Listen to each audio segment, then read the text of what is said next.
Good evening. My name is Dr. Tremendanus, and I work in a laboratory 40 miles beneath the surface of the earth, below this stage.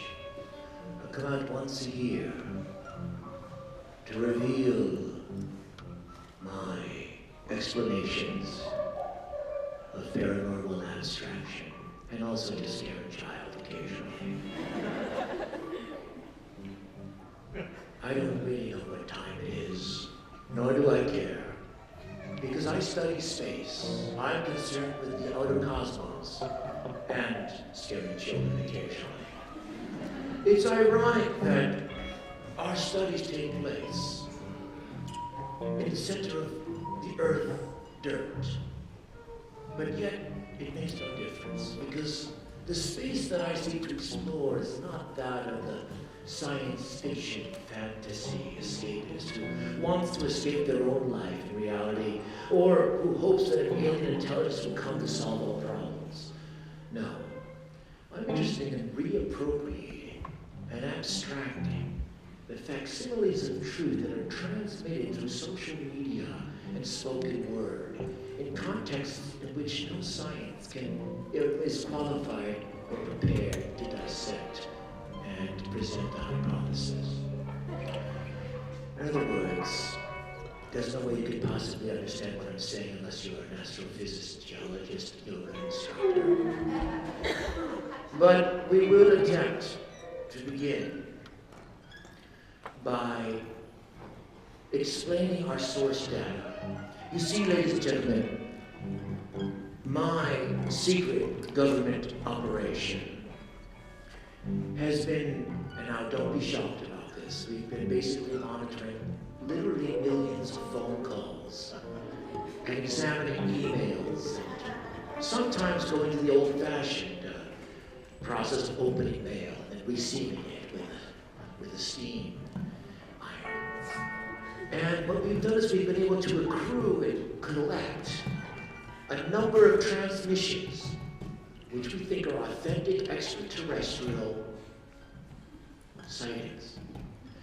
Meaning that for the next 5 hours, you're going to be subjected to the dissection of a particular extraterrestrial encounter that was documented on social media.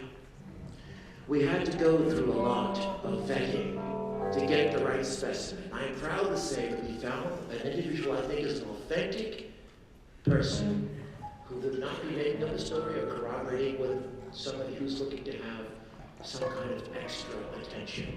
Ladies and gentlemen, please welcome to the stage right now, Mr. Frederick Martin, who's somewhere in the crowd. Mr. Martin, please come up on the stage.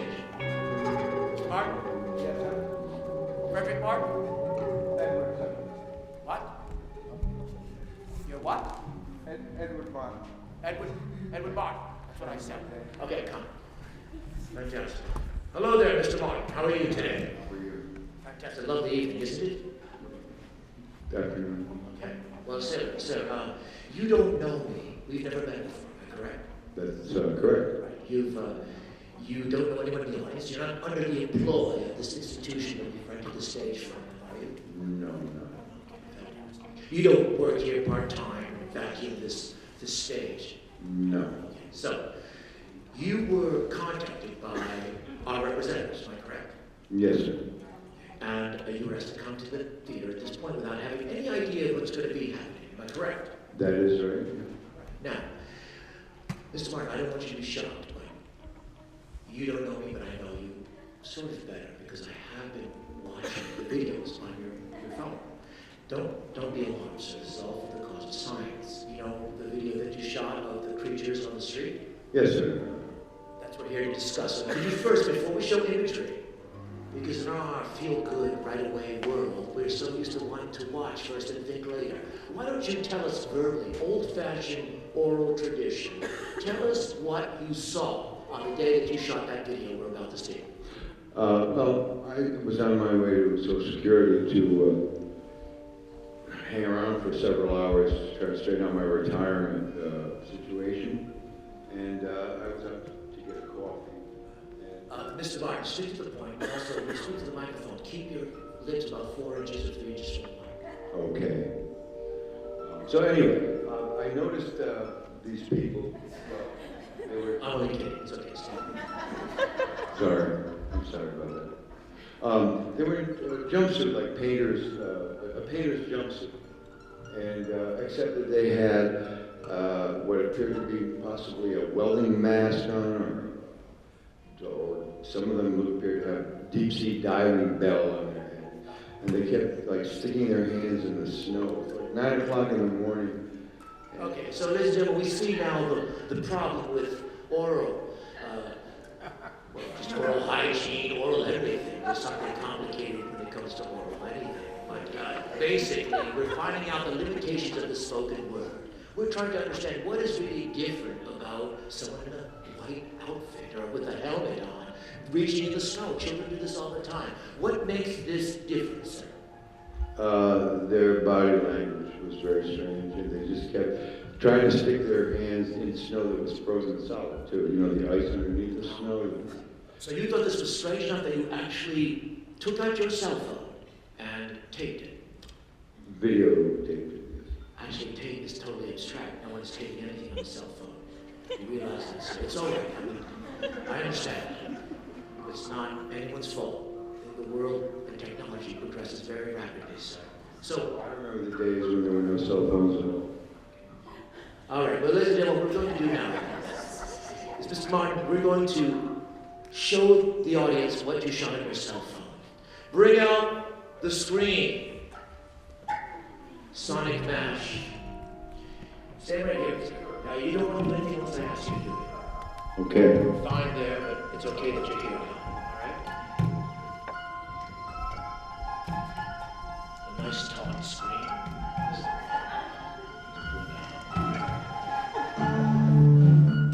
All right, now, lights dim as we see the projection on the screen. Okay, Mr. Martin, back up this watch. So, this is your footage. You recognize it? Yes, I do. So, you were walking. This is daylight. Yes, it was 9 o'clock in the morning, and Social Security can make you wait 4 or 5 hours. All right, okay.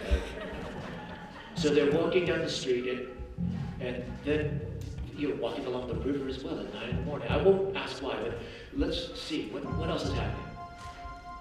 Well, that got my attention. It looked like you wanted to crawl along the wall like a spider. That one looks like deep snow, but there isn't any deep snow. This got me suspicious. So, ladies and gentlemen, as you're seeing, this is the footage that Mr. Martin photographed, or taped, or downloaded onto a cyber network. Whatever. We're seeing the image. But why are we so fascinated with the rectangle, with the projected image? What would happen if that image would suddenly waver or change its position? What if it moved to and fro? What if it actually moved off the screen and went onto the floor, but then it went back onto the screen for a moment, and then it started to move around on the screen? Is that still your footage, Mr. Martin? I think so. Does it still feel like where you were there? No. It was a weird question anyway. And now, ladies and gentlemen, what would happen if we were to drop the screen entirely? And it took on a shape that was not that of the screen. Mr. Martin, is that your video? I'm not even sure at this point, sir. So, ladies and gentlemen, we have a conundrum. His video is being projected, but we do not see it on a rectangle. Therefore, the video may or may not be projected at the moment. I leave it up to you to decide if we're actually watching the video at all.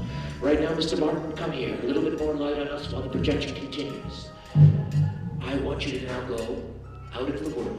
Use that per diem with. We gave you about $6 to go out and have a little breakfast. Come back in exactly 6 hours. I'm only joking about that. Come back in 30 minutes. We're going to show you what we've done by extrapolating the images of your video and expanding upon the story, which you could not tell with those short images. We're going to figure out the before and after of every image, and you're going to come back and give us your approval that it still matches your expectations of what you experienced. Is that understood? Yes. All right, let's give him a round of applause as he leaves the auditorium completely. Do not right that way.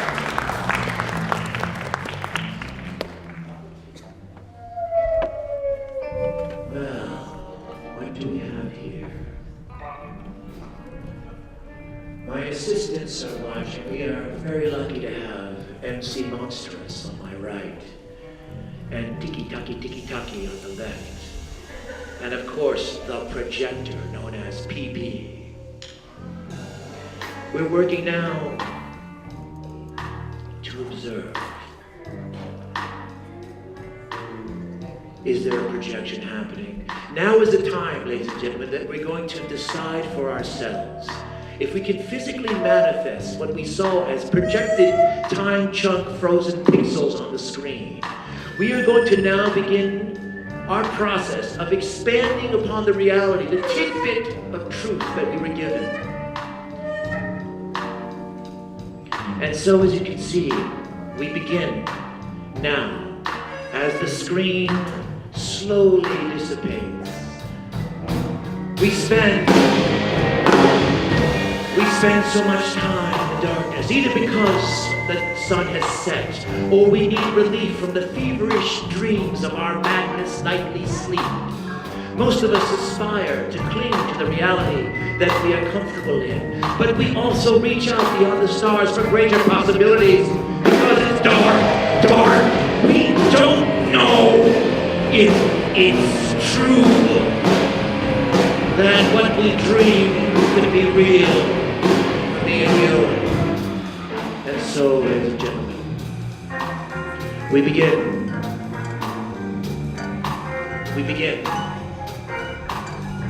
The curtain we take off stage. We begin with the curtain. Please remove the screen. Remove. And so, actually back.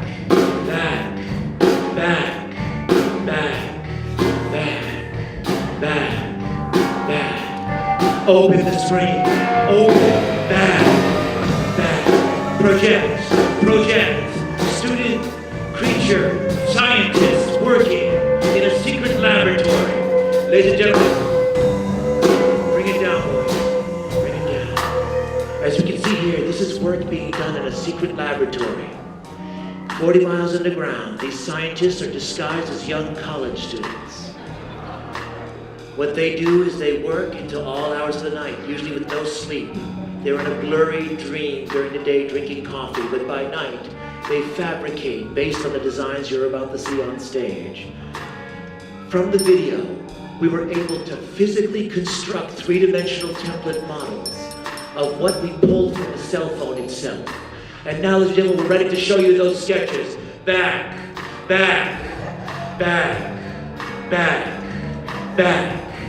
And now, ladies and gentlemen, in the dark,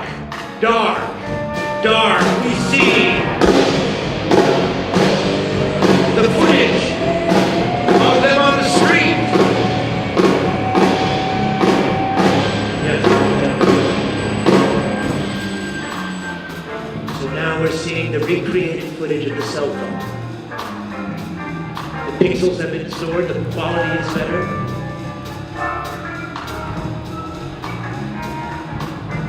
See the creatures in the darkness, in the light. We dream of a possibility. We merge from the projected image to the 2D illustration through the three-dimensional composite in an effort to tell a story. A story that does not exist in the world as we know it. No. Yes.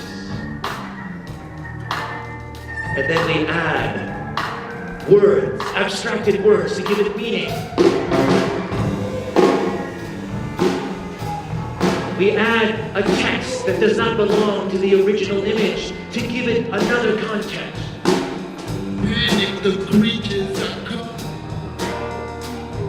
running, no escape from the funk, tentacles to the front, jumping trolls, we ain't cool, we just cold, we have holes in our souls, I mean the holes of our shoes.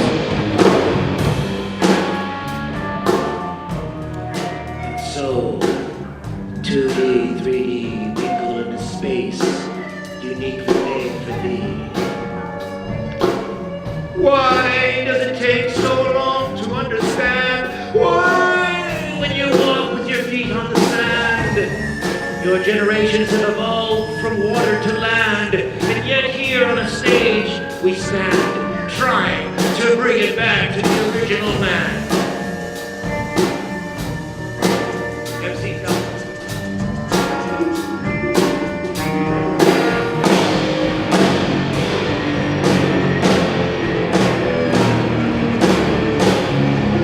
We try, but it doesn't make it different. We try to understand.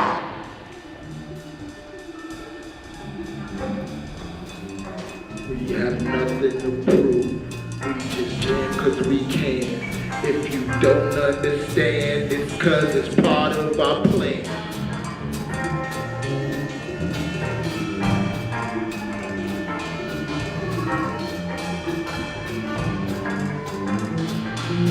Panic, the preachers are coming and all the people are running.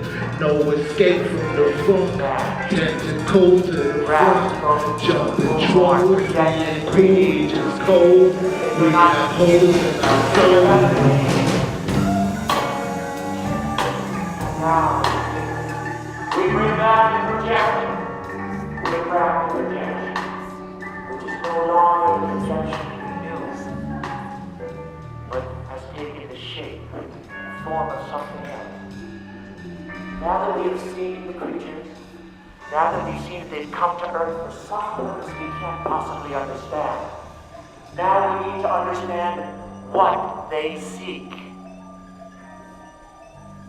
If they've taken this huddled thinking that emerges, that's our secret.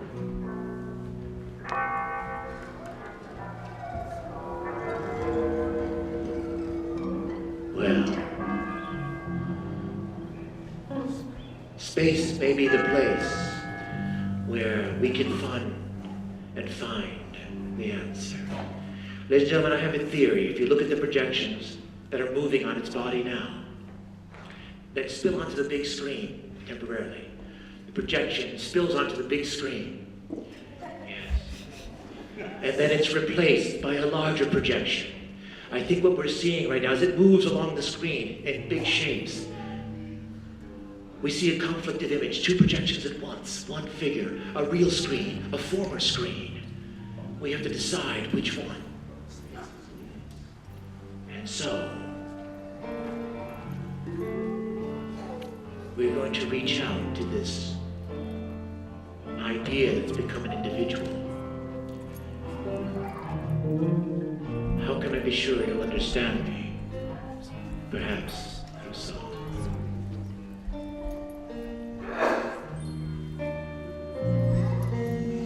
When your feet are on the ground,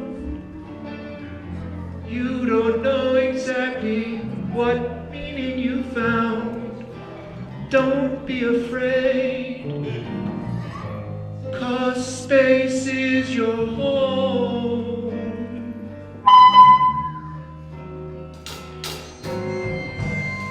As your feet walk through the sand, your people have evolved from the water to the land.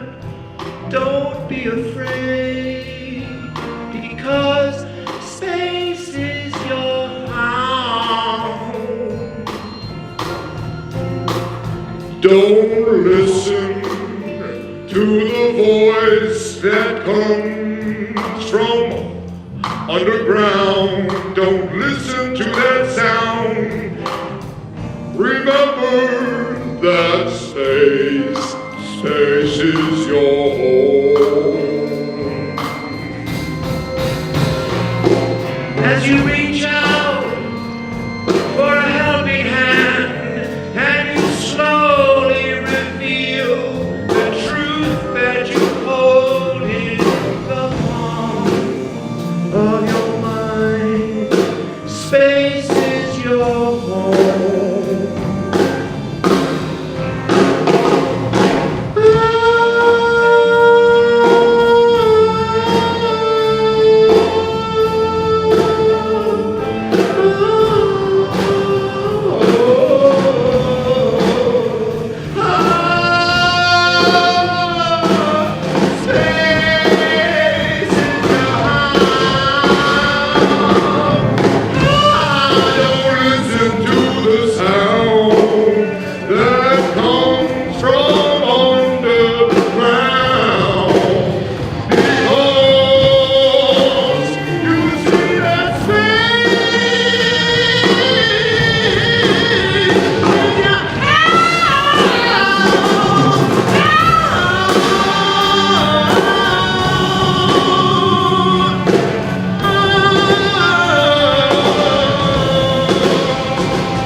Oh.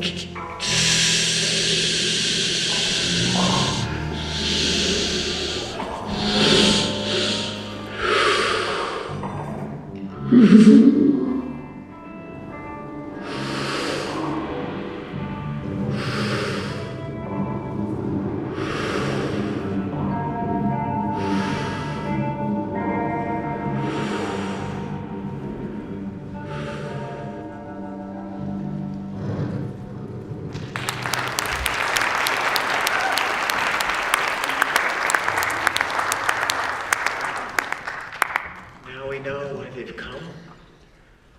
We've conjectured, we've extrapolated from a cell phone video the reason why they come.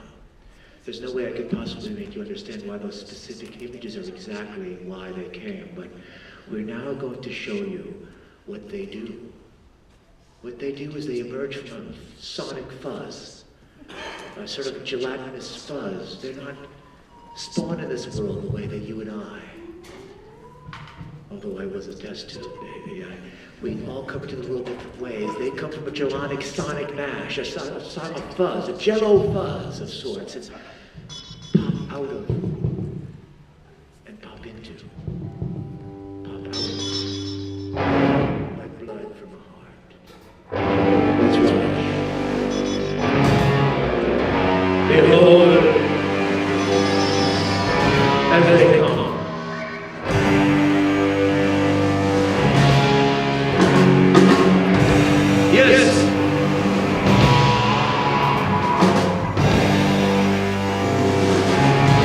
Jello Buzz! Ladies and gentlemen, what you're about to see has never been witnessed by the human eye.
All right.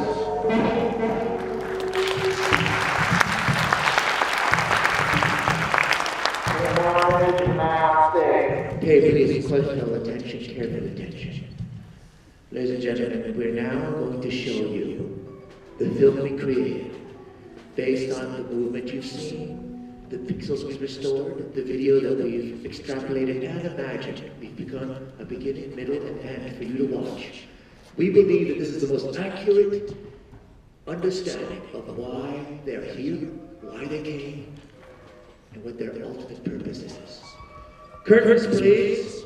We will now project the work that we have been toiling underground for many, many hours.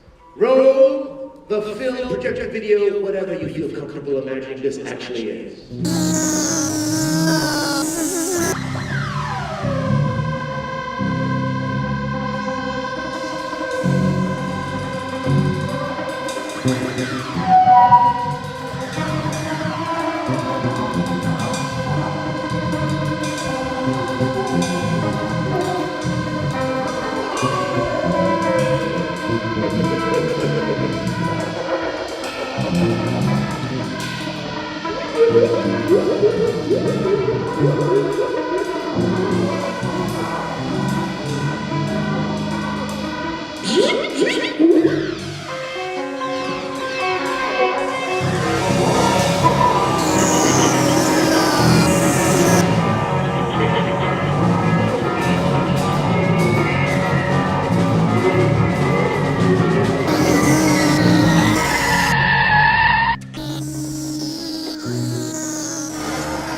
Thank you.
You're an intelligent crowd.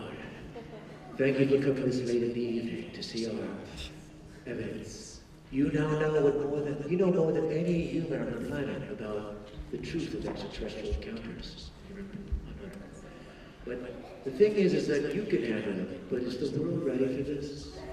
What would happen if this were released, say, as a prime time spot on Super Bowl Monday, or whenever these people throw that thing around? Would the average person understand that there's a possibility that creatures have been terraforming our planet with escaped bacterial creatures? They've come to collect them? Are they scientists? Are they military experts? And then the bacteria get away and they evolve into humans that are amongst us right now? Is that something that we could go on shopping at Walmart? No. Would we actually pay our phone bill if we knew that was the truth? This is the problem, is that we can't handle the truth. We have to show people like Mr. Frederick Martin what they can handle. So what we've had to do, unfortunately, folks, is re-edit the video completely. It's shorter, it's got music, and I think he might like it. And at this point, he should be back. Is Mr. Edward Martin in the building? Yes, sir. You're already in the building? I am in the building. Okay, you just got in, though? No, I got back about 5 minutes. So you saw 5 minutes of what we just showed? No, I wasn't around. No, okay. I hope you're not lying, because you're not supposed to see any of that. All right, come on the stage, Mr. Martin. Believe you. It says 30 minutes. Comes back in 5 minutes. So people have no sense of time. Mr. Martin, speaking of which, come on, we don't have all day. How was your lunch? It was good. Fantastic. Now listen, we're going to show you what we did with your video. Okay. Are you ready for this? I am. Okay, now we took your cell phone footage. We recreated exactly what you showed us, but we enhanced it. We made it a little better with percent of the music. I want you to stand right over there. I'm going to stand over here. You'll see me. I'm waving at you. Mr. Frederick, can you see me? Edward. What? Edward Mark. You're Edward Mark. Yeah, that's what I said. Okay. So, Mr. Mark, stand right there, okay?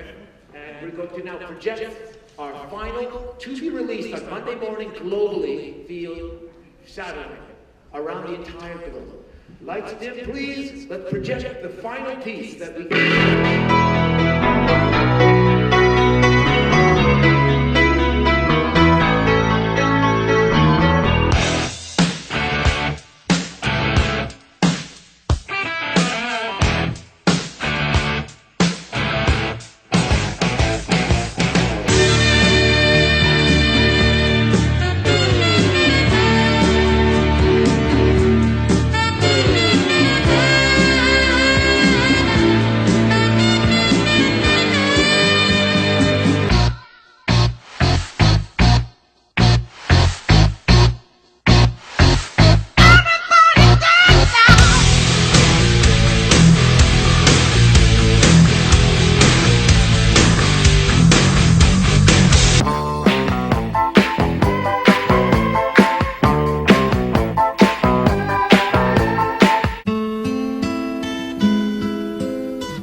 Mr. Thompson, how do you feel? Mark. Mr. Mark, how do you feel? I feel fine. What do you think? I think I will let you know when it's coming out. When it's going to be at the Providence Place. You like it? I did it. You feel it represents what you experienced that morning? No, but I like it. You like it better than what you experienced? Oh, yeah. I like it much better than what I experienced. Do you think that with time, after repeated viewing, you would adopt this as what you experienced as opposed to what you actually experienced? I could. The price is right. All right, Mr. Stark. Thank you. Well, you know, because you deserve a special prize for having given us the source material for this incredible revelation that will still not inform anybody in the world about anything that's truthful. But still, we wanted to tell you that after monitoring most of your phone calls, we understand that you're not speaking terms with your sister. But her children do love you very much. They have to see you. So I'd like to ask for your nephew, niece, to come on the stage, please, and give a hug to your uncle that you haven't seen in years because he and your mom have been fighting constantly. Are you out there? Oh, Mr. Martin, I'm so sorry. I guess your sister really is sore. Tell you what, when she sees the video, why don't you do this? We're going to give you a complimentary DVD, unless you like it on VHS or 3/4-inch videotape. Fine. You go to their house, and you promise me you show the kids this video, they'll love you again. I will. Let's give a round of applause to Mr. Martin. And Mr. Martin, if you're comfortable, you can remain on stage. We are now going to bring on all the constructs. It'll be up to you to decide if these are real creatures or simulations. We're going to do one final musical production. And this is called Bionic Blonde. For no good reason except that it doesn't make sense, which makes it fit in perfectly with everything we're doing. Hit it, hit it. Yes,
They're simply sampling your DNA so they can create a clone. And then they will eat your clone. But the clone won't be you. So don't worry, let them take your DNA and clone you. And then they will eat you, and it won't be you. You might not even like your clone.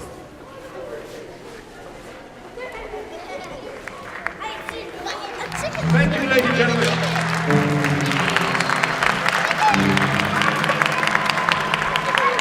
MC Monstrous. Dr. Trevor Davis. We thank the projectionist and PP. And ladies and gentlemen, our musicians, a round of applause.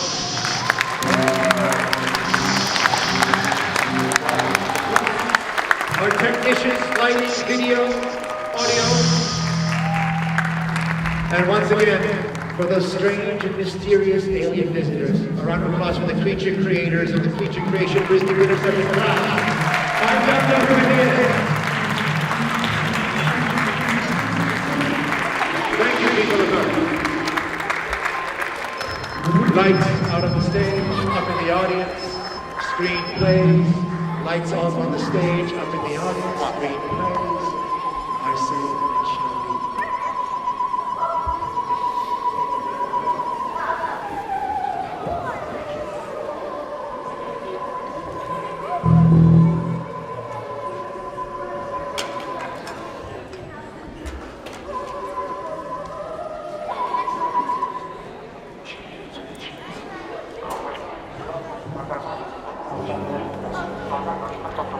Abajo,